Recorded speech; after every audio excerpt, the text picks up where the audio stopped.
So I said I would do this, and goddammit, I deliver. You know how this works, folks. So let's do it. Every 4-star rifle T-Doll in a nutshell, starting with Springfield.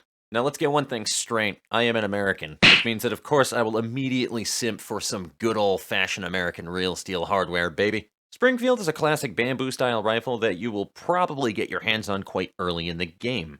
As far as practicality goes, it's really hard to recommend her. I say this as millions of firearms enthusiasts hold me at fucking gunpoint, but seriously though, there are better options for a single-shot boss-slaying bamboo sniper, but if you're willing to put in the effort for her unique equipment on 1-4N, then she becomes a lot more compelling.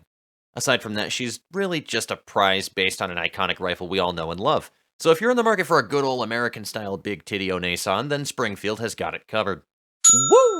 The Muznagant. I had a bunch of jokes lined up as possibilities for this beautiful Russian gun waifu, but due to current events, I decided to skip that one. Yeah, I ain't pulling the pin on that fucking dumpster fire. Anyways, Mosin has a lot in common with Springfield in that she's also a big titty otta having ass One-san, who is also a widely renowned World War II rifle that play very similarly in this game. Because of this, she usually loses the battle against her competition, though, so I would say pick whichever one that you prefer. Just remember that Mosin actually uses the word "ada" in her voice lines. Here we have PTRD, yet another 4-star bamboo sniper here, except that she is not nearly as iconic.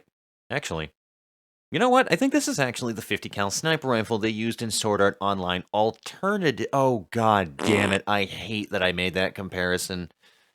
Well, it's your problem too now.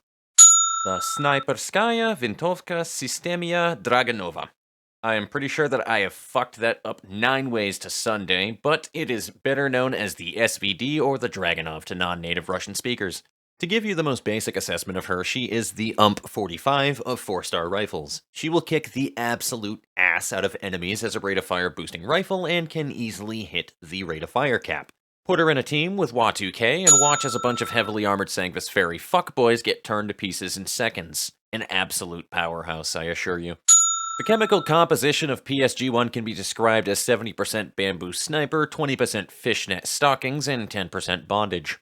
Yes, 416's sister that is simply objectively better than 416 is. Don't you even fucking at me on this one. This bubbly bimbo character is actually a damage-boosting rifle that is quite the powerhouse. I had SVD and Wa2K maxed out long before I got one, so honestly I haven't really used her. But she's apparently pretty damn dope. PZB39 is a... Okay, who the fuck is this T-Doll that I've never even heard of? Okay, Game Press Wiki. What do you do? Okay, so she's yet another fucking bamboo sniper. Okay, oh, wait a second. She hits everything in her path up to the target. Yeah, no thanks. Oh god, finally, T5000, a T-Doll worthy of note, since she's comparable to SVD, but objectively worse than her in terms of general damage output. There is an argument to be made, however, of running a T5000 alongside SVD in rank 7 as a second rate-of-fire damage dealer, however. Also, she doubles up as being a hot redhead with tons of sex appeal to this outfit that makes me sexually frustrated about not owning it. So, we're starting to get into the part of the video where I really don't have much to go off of for objective evaluation, simply because I'm not very well versed with rifle teams. But I know a waste of time when I see one, and despite XM3 having a whopping 100% rate of fire boost at nighttime with her skill, farming 10-4E for the ability to even own one sounds like too much of a pain in the ass for most commanders, so I bet she's just a bench warmer. A really cute Kanade Tachibana looking ass bench warmer, but still a bench warmer at the end of the day. Okay. Who the hell are all of these rifle T-Dolls that you keep showing me?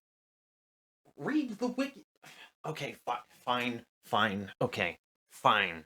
Oh, a crit boosting rifle.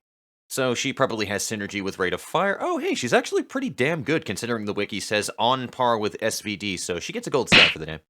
So the SPR is something that I really wanted because of the collection value and just simply because I like SPRs in real life, but she also doesn't really stand out for me, so yeah. This T-Doll actually sounds pretty interesting since she sports a massive 80% self-rate of fire buff at the expense of 35% of her accuracy, which makes her pretty unique.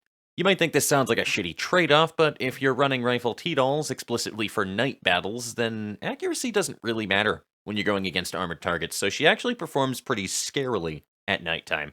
Hats off to Pinkie Pie. 1, she has that catgirl swagger going on. 2, I have her outfit that makes her look like Michael Jackson. And 3, her damaged art is better than her non-damaged art. That is the perfect trifecta of things to make a biased fox go completely goo-goo gaga over her. I don't care that she's suboptimal, I don't care that her ICD is shit, and I especially don't care that I have to invest into a neural upgrade to make her good. I will do whatever it goddamn takes to make my precious little bean combat ready, you hear me? Sorry about that, I lost my composure for a minute. What were we doing again? Maximum penetration lolly. Discount M200. Just use M200. She prioritizes enemies within 5 units of her, so she targets enemies closest to her, except that she also targets the furthest away from her within the arbitrary 5-unit range. In other words, just use up 45. Yet another unit in this game who sounds cool at first, but doesn't perform too great in practice, so instead of an objective analysis, I'm just gonna say that she looks like Rukia Kuchki and call it a day. You're welcome.